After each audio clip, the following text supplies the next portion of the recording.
you'd probably feel a little bit like you're failing as a songwriter or producer with that enormous back catalogue of unfinished drivel sitting on your hard drive, or in the stack of notebooks, each with a compendium of half-baked song ideas which you've chucked in the corner of your room to gather dust.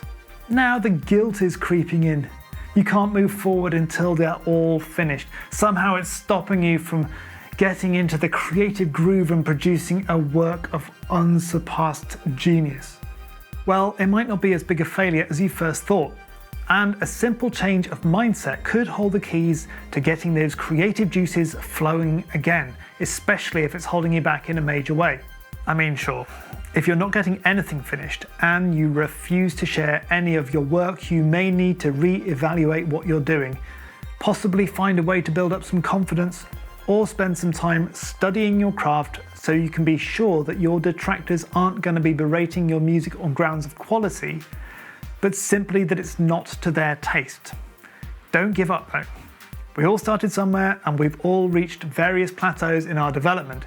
You just have to find a path and push yourself through that to get on a mission to making better music. Okay, so back to the case in point. You may need to ask yourself at this point, what is it that's stopping you from getting these songs finished?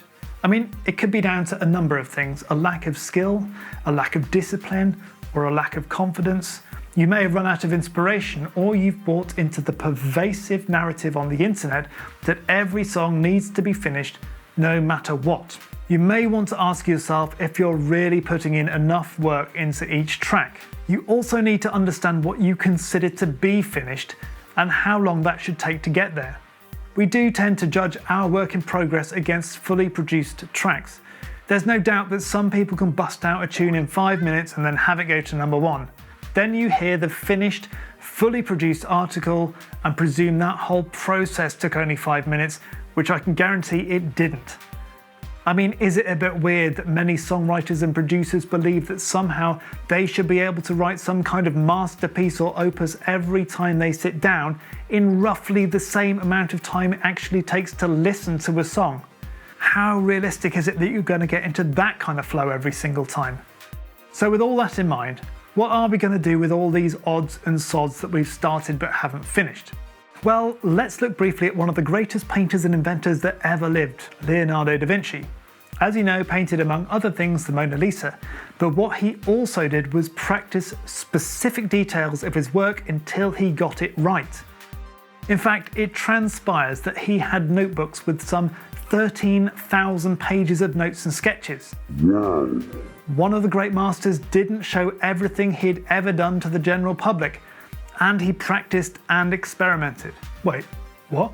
That's right, there's not a professional in the world that doesn't have some work they haven't shown everybody. That's life. Try, fail, learn, move on. So, providing you're not lacking the knowledge, confidence, and discipline that you need to get those tracks finished, and if you think that all those unfinished tracks are really holding you back, try and see them as sketches, or a bank of ideas you can dip into when you want to have a play.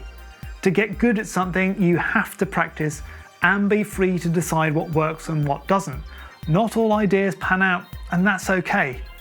Alternatively, if you have an idea that you love but you're having trouble stretching out into a full track, remember that it doesn't need to be 3 minutes and 30 seconds long. Napalm Death's You Suffer is less than 1.5 seconds. So free yourself from your self-inflicted rules, finish it and put it out, keep it in the bank for later, or consign it to history. Now go and get on with it. I don't want to hear your excuses unless they're funny, in which case please chuck them in the comments below. Or, if you found this useful or inspiring, let me know about that in the comments as well. Please do like, share, subscribe, hit the notifications bell. Thanks for watching. See you next time.